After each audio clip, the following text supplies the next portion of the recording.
Saudações pessoal, tudo bem? Hoje vai começar a sequência de episódios voltados para o terror, já que entramos no mês de outubro, onde o tecido entre as realidades fica mais fino e geralmente muitas coisas bizarras acontecem, né? Nos Estados Unidos nós temos o Halloween, no Brasil nós temos diversas supostos avistamentos de seres como o Saci e outros seres do nosso folclore brasileiro.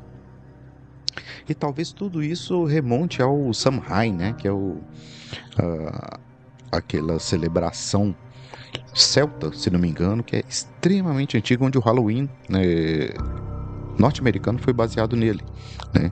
Então, é um período muito estranho que energeticamente, espiritualmente é muito relevante, talvez um dos mais relevantes do ano. E eu vou trazer uma sequência de episódios sobre coisas estranhas e seres que são relacionados à nossa cultura pop, aos mitos e às lendas, para esse mês de outubro, tá? Então, primeiro episódio, como vocês puderam ver, nós vamos falar sobre eles, aqueles que visitam as donzelas em perigo durante a noite e sugam o sangue das virgens. Vamos falar sobre os vampiros.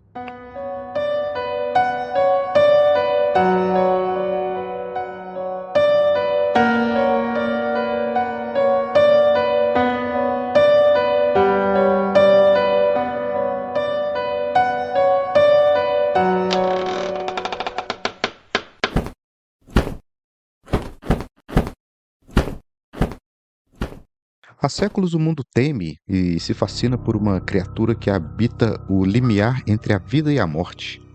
Um ser que bebe sangue, teme o sol, de alguma forma nunca morre. Hoje vamos explorar as origens, mutações, os segredos dos vampiros, da Transilvânia até os sertões brasileiros.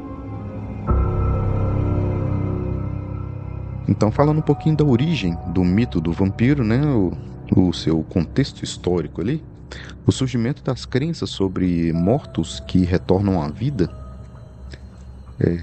começaram ali na Europa, principalmente nos séculos 17 e 18.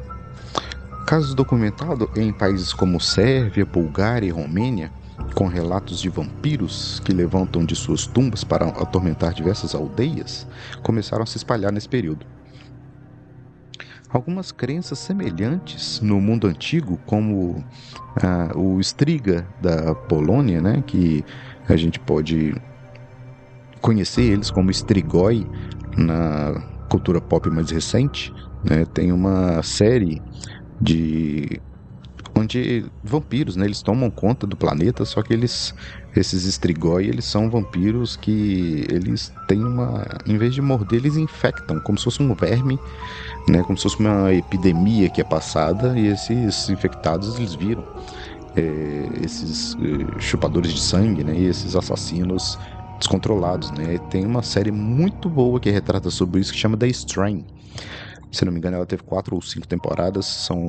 É uma série mais curtinha, mas ela é muito legal, foi muito bem feita e ela conta o plano desses Strigoi que funciona, sabe? Eles conseguem tomar conta de praticamente o mundo todo e começa a se mostrar, né, como que a resistência humana sobrevive a essa infestação.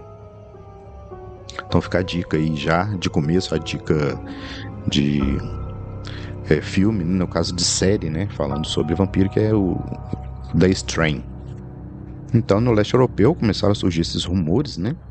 E um fato interessante é que recentemente eles têm escavado diversas sepulturas onde supostamente eram enterrados vampiros. Essas sepulturas elas tinham inclusive ao redor de alguns dentro de alguns caixões um aro que era uma foice envergada, que ela era colocada na altura do pescoço e enterrado junto com a pessoa que tinha suspeita que ela era uma vampira. Então, se ela, caso ressuscitasse, levantasse, ela seria decapitada de imediato. E vários outros túmulos também foram encontrados com as pessoas decapitadas e as cabeças vamos supor, entre as pernas, sabe? Fora do lugar natural ali, que as pessoas tinham medo que essa pessoa, depois de morta, depois da fama que ela teria de ser um vampiro, ela ressuscitasse. Então, na Europa e no leste, especificamente no leste europeu, tem muitos casos folclóricos, né, históricos voltados para esse conto dos vampiros. Então, muitos desses casos eles são ligados, né, ao desconhecimento sobre as doenças da época, né, principalmente doenças contagiosas como raiva e tuberculose, que eram diagnosticadas também. E fora os Striga da Polônia, né, nós temos no alemão a lenda dos Nachträger, e no grego temos as Vri com Y, Vrikolacas, e na Escócia os Balbancite. Então todos esses mitos, né, antigos, esses folclores locais são voltados para esse perfil que seria do vampiro. Então, ao redor do mundo, né, nós temos esse na Europa Oriental, que seria o estilo Nosferatu, digamos assim, né, que seria aquela representação clássica da criatura pálida, cadavérica, né, mais magrela e animalesca ao mesmo tempo. Na Ásia, nós temos o Jiangshi, que seria o cadáver saltitante, que ele drena a energia vital da pessoa, né, que seria o Ki da pessoa ao invés de sangue. Então é um outro tipo de vampirismo também, né? A gente abrindo um pouco aí o leque do que seria vampirismo, não falando só do vampirismo de sangue, né, da presa na carne da pessoa, mas um outro tipo de dreno de energia também.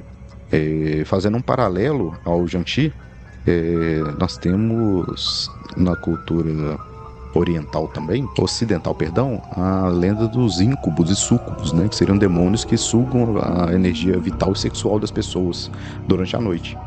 Então seria um paralelo chinês aí sendo feito.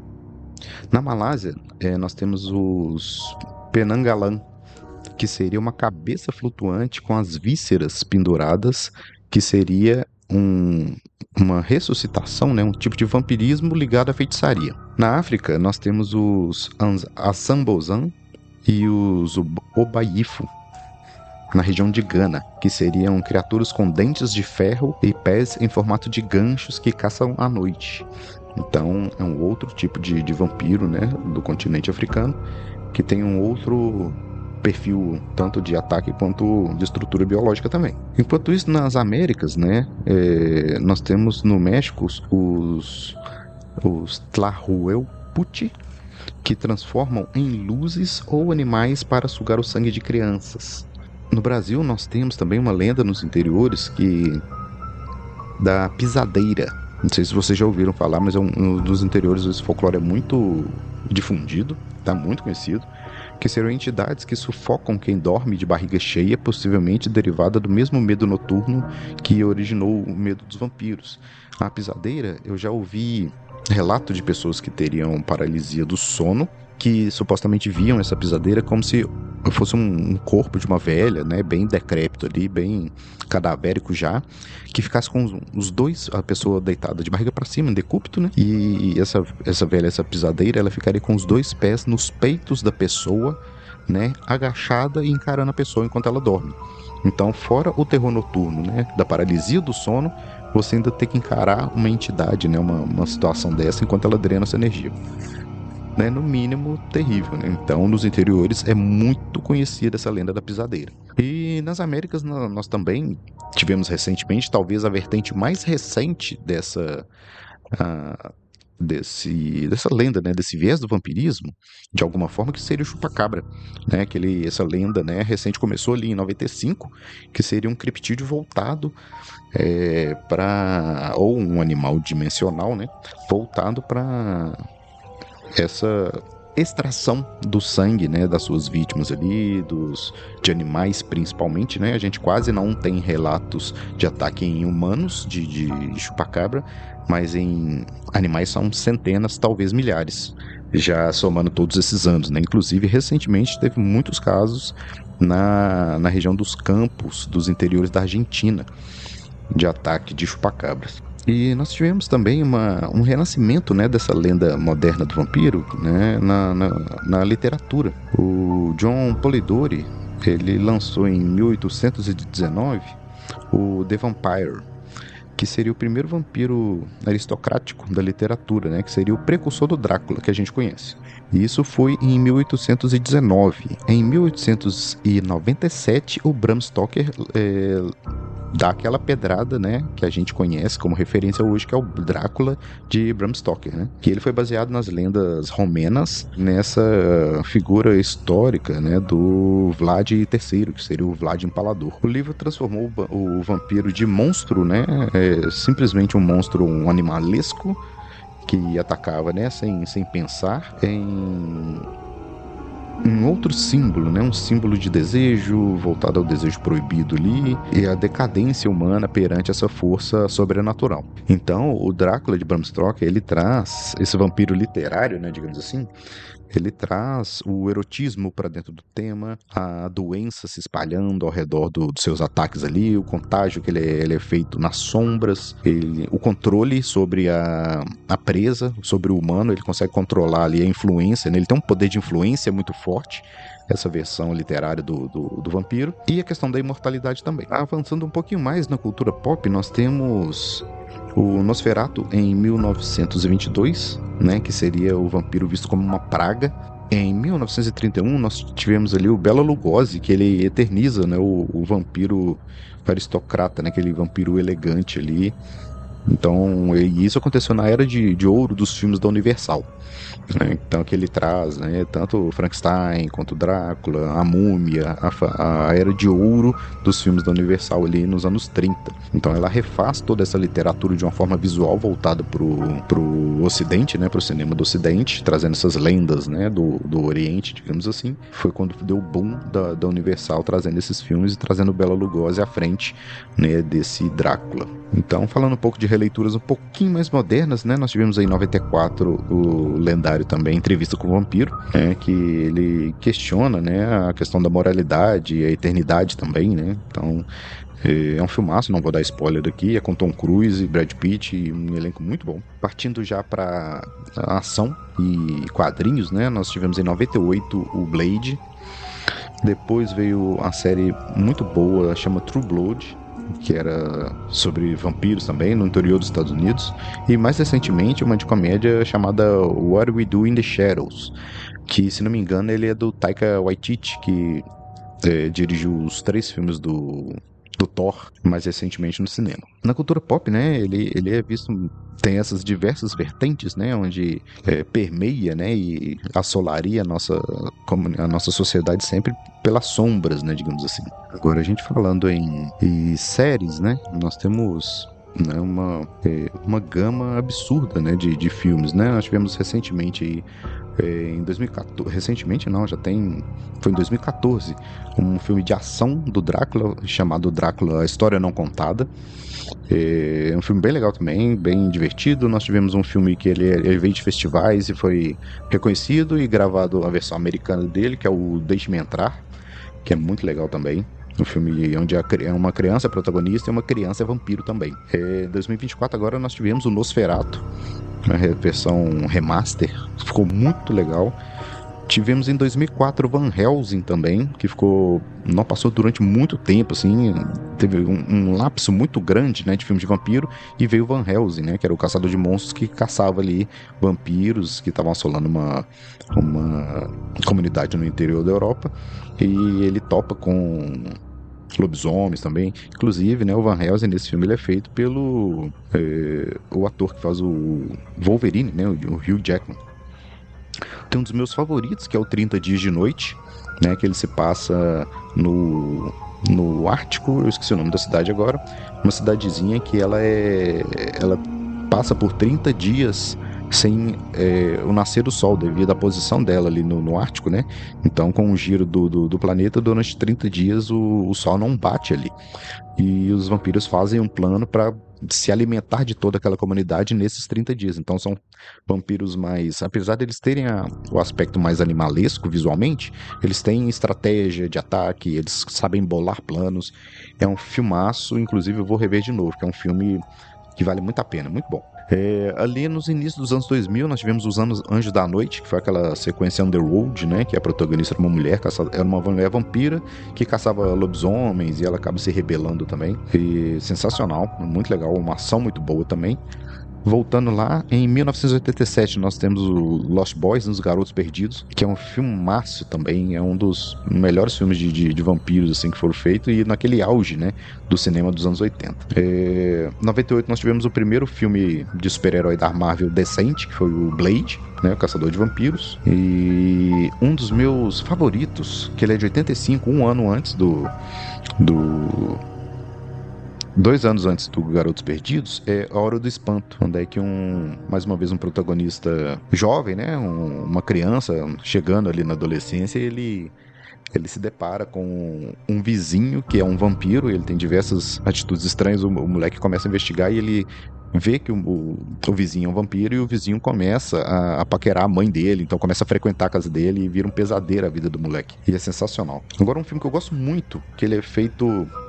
ele tem uma cara de filme indie, assim, de baixo orçamento, mas ele é muito legal, é o filme Vampiros, de John Carpenter. Que ele é de 98, atualmente eu acho que ele tá no Netflix. Eu revi ele recentemente também, muito legal. E o último que eu vou deixar aqui de dica é o Vampiros, Os Mortos, que ele é de 2002 e o protagonista é um caçador de vampiros que é nada mais nada menos que o Bon Jovi. Então é um filme bem legal também, bem cara de filme B, assim, filme de festival, filme mais indie. Quem gosta de blockbuster pode não gostar do estilo que o filme foi feito, mas é um filme bem legal também.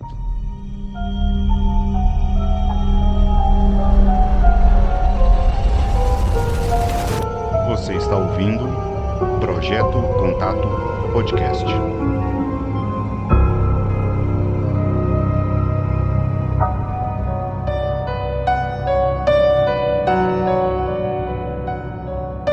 Enquanto isso, no Brasil, né, voltando aqui para nossa terra, nós temos... O mito ele chegou no Brasil, né, através da colonização, né, da imigração europeia, e começou a misturar com o folclore local, criando algumas figuras ímpares, né, um pouco únicas.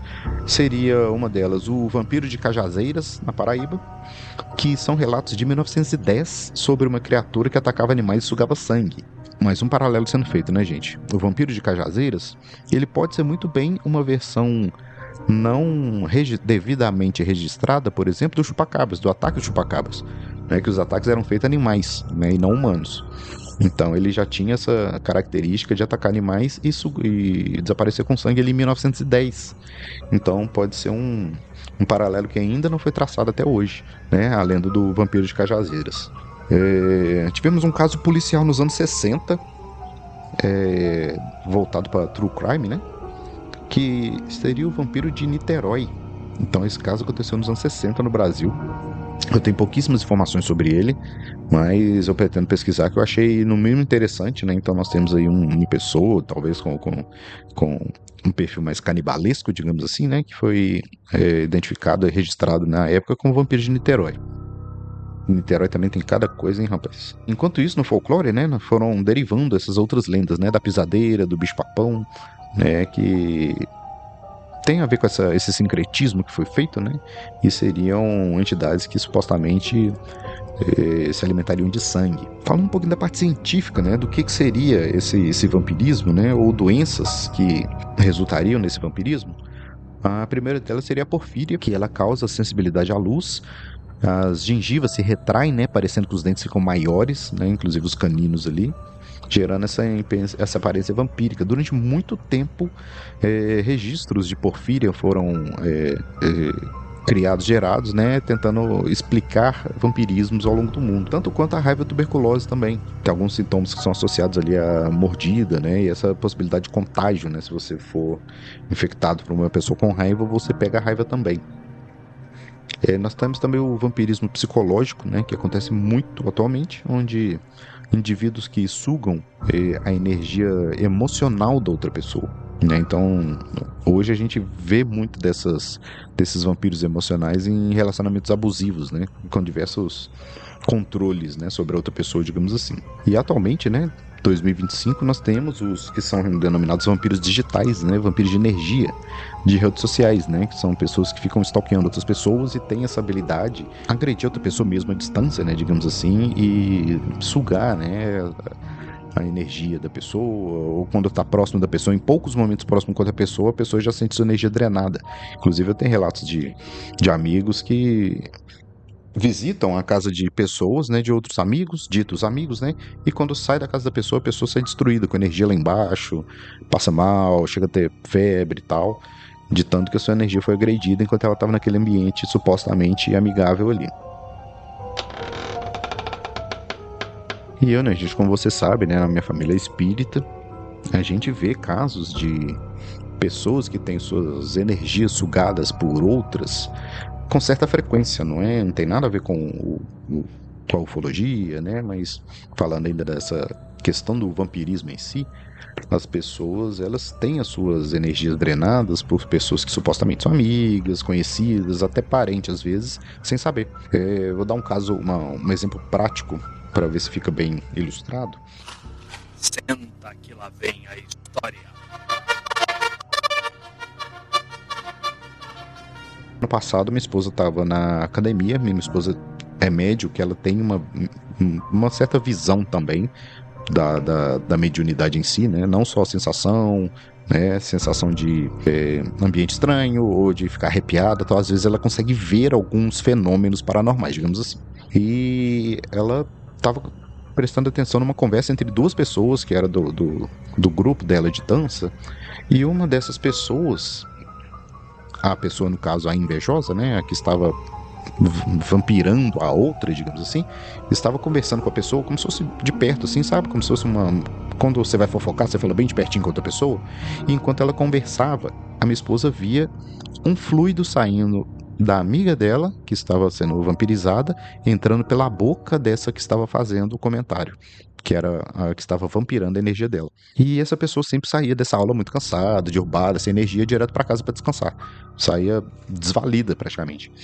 E a minha esposa, né, na intenção de ajudar, conversou com ela e tal, falou, ó, eu vi tal situação acontecendo na minha frente, quando vocês estavam conversando e tal, e eu acho que você devia se cuidar melhor, se afastar um pouco dessa pessoa e tal, se tentar se proteger, se blindar no que for possível.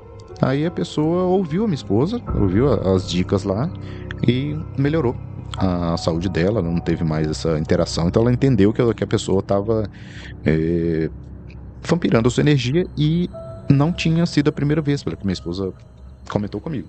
Então, gente, pra finalizar, né, talvez o vampiro nunca tenha existido de fato, mas também nunca tenha morrido, né? Ele talvez se adapta, muda de forma e continua à espreita, esperando o próximo coração pulsante da bobeira, esperando a próxima vítima, e talvez ele tenha parado de chamar atenção, predando tanto, né, o sangue da pessoa, encontrado formas mais inteligentes, digamos assim, de agredir uma pessoa sem chamar tanta atenção, que seria essa questão da energia, dos plasmas ali, né, do fluido vital da pessoa. Vou deixar vocês com esse episódio aqui.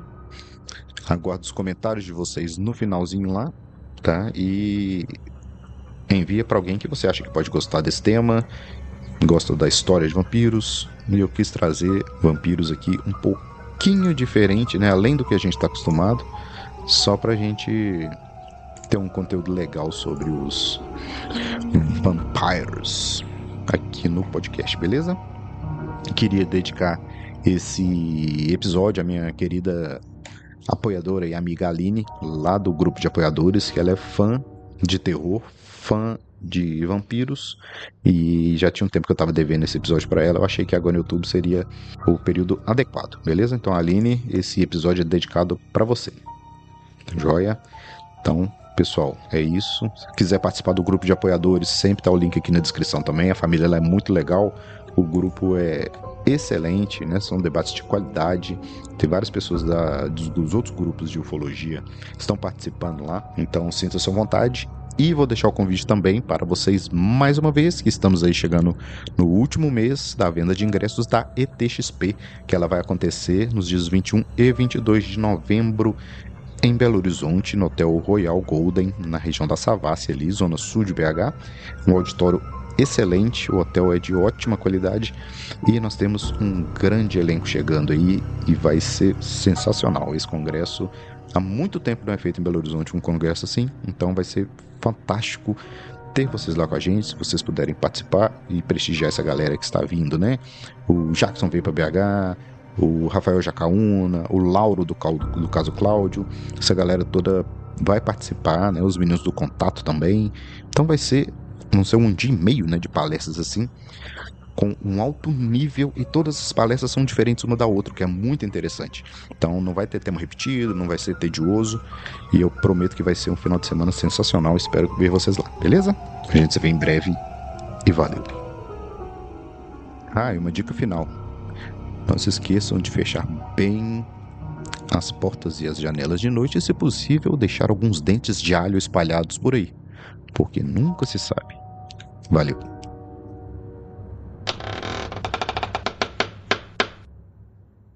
Eu só vou fazer um adendo aqui. No finalzinho da edição, eu lembrei de um dos melhores filmes que eu vi esse ano, inclusive, e um dos melhores de vampiro da minha vida, que é o Pecadores, filme de 2025, estreado pelo Michael B. Jordan. E ele mostra um grupo de vampiros irlandeses atacando comunidades do interior dos Estados Unidos, né? Comunidades de tanto indígenas quanto de negros, que ficavam espalhadas ali nos campos de plantação de algodão no interior dos Estados Unidos. E é um tipo diferente de vampirismo, que ele infecta, né, para ter um número maior de participantes. Ele morde as pessoas para ter um número maior no grupo. Só que o vampirismo, ele é um vampirismo cultural. É impressionante como é que eles descrevem isso na história. Eles fazem o vampirismo para absorver a cultura daquele povo que eles estão se alimentando. Então é um filmaço, fica essa dica aí. Esse aí não pode perder, tá? Se você perdeu outros, não tem tanto problema, não vai ser tão impactante quanto perder esse. Esse realmente é foda. Então fica a dica pra vocês aí. Pecadores, filme de 2025, é um filmaço. Valeu.